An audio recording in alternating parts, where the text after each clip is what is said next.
a pleasure to be able to speak with you all today, and Lauren and I will be discussing ecological approaches to water treatment. So to give you an overview of why we're concerned and why we need to have options for water treatment, we're going to discuss a little bit about water challenges that are prevalent in agriculture today. So there are basically two concerns. We have water quality and water quantity. For water quality, we face issues with clean water for plant production and also for environmental conservation. So depending upon whether we are talking about water used for irrigation or production runoff, contaminant presence is a concern.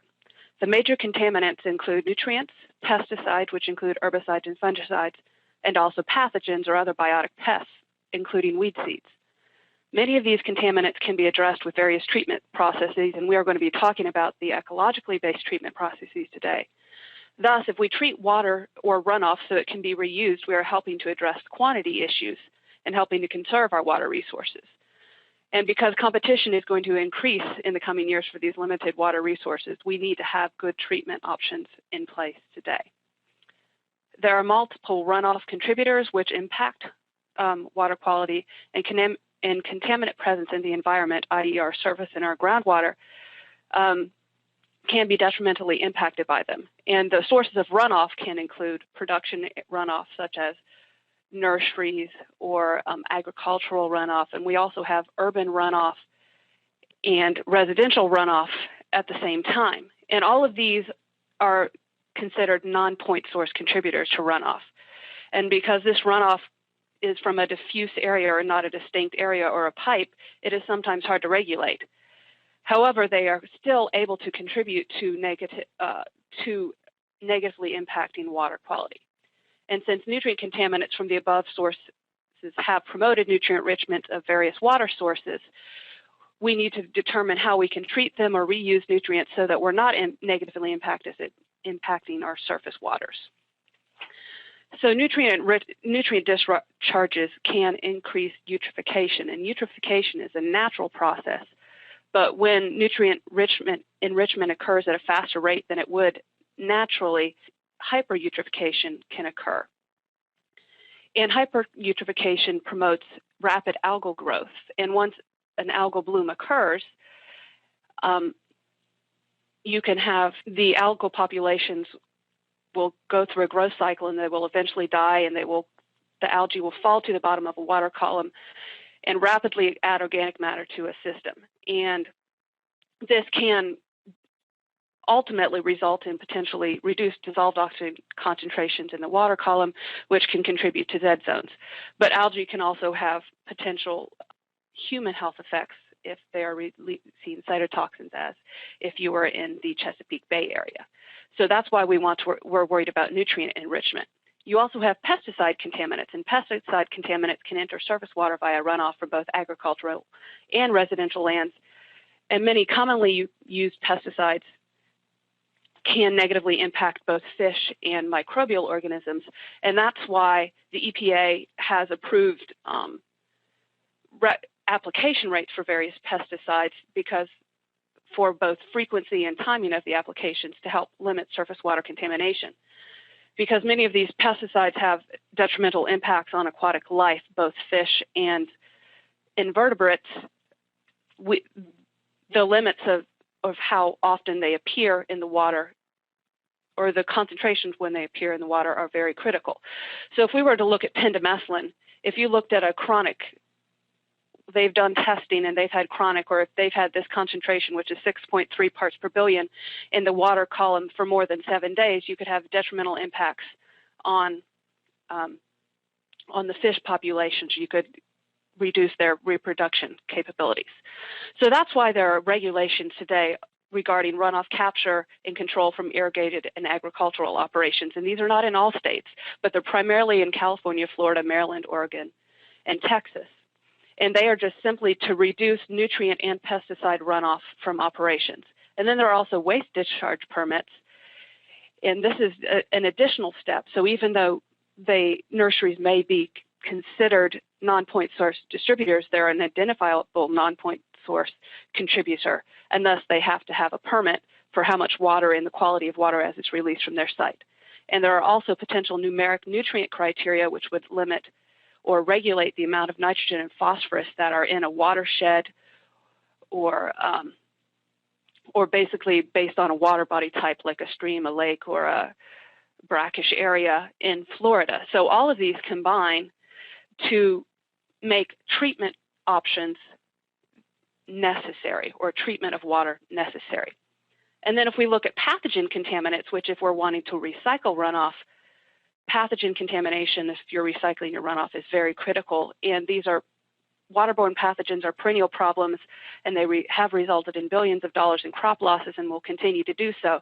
There are plenty of chemical treatment options, but these chemical treatment options can be expensive, and if they're not managed properly, you can have worker safety issues, and it's something that you will have to continually do. Thus, we get to our ecological treatment alternatives, and they're basically two alternatives we're going to talk about today. We have large-scale treatment systems, which are free water surface constructed wetlands, or basically constructed wetlands, and then small-scale treatment systems, which is slow sand filtration. So large-scale treatment systems are constructed wetlands.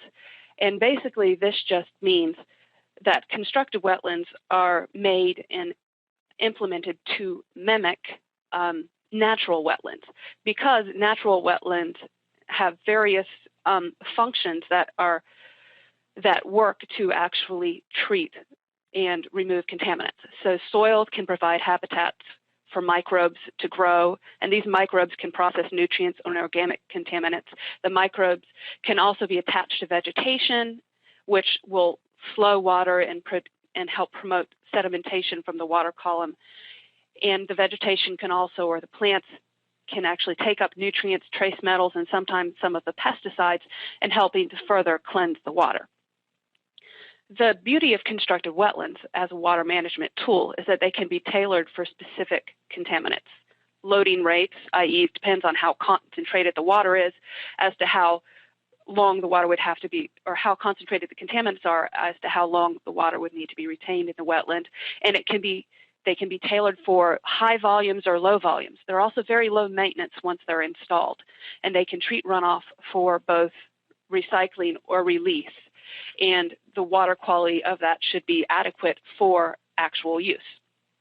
So free water surface constructed wetlands, or surface flow constructed wetlands, both of those are commonly used terms, are basically defined by having an inflow where you have water coming into a treatment system that has a variety of, it can have algae growing in it, but basically the water flows through a basin that can be typically 2 to 3 feet deep, but it could get up to 4 feet deep and still provide adequate treatment capacity. But you have the vegetation, which provides the slowing of the water, but you also have the microbial populations that aid in helping remove contaminants.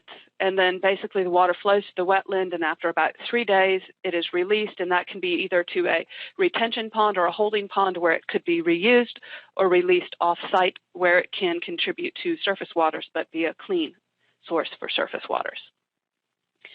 And we have done, or I have participated in a research study that has done considerable work with wetlands, these surface flow wetlands, and we looked at a 9.3 acre constructed wetland that received runoff from 120 acres of production.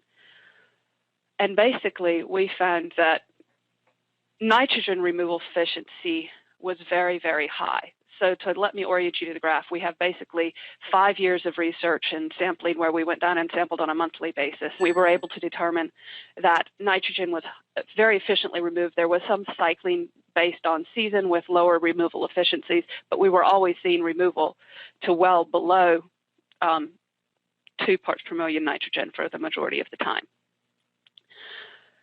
So constructed wetlands, or surface flow constructed wetlands, are very efficient with high to moderate runoff volumes. They're very efficient for nitrogen removal. Phosphorus, however, is not consistently treated, and pesticide removal can be 50 to 98% effective. It just depends upon the chemistry of the compound that you're looking at treating.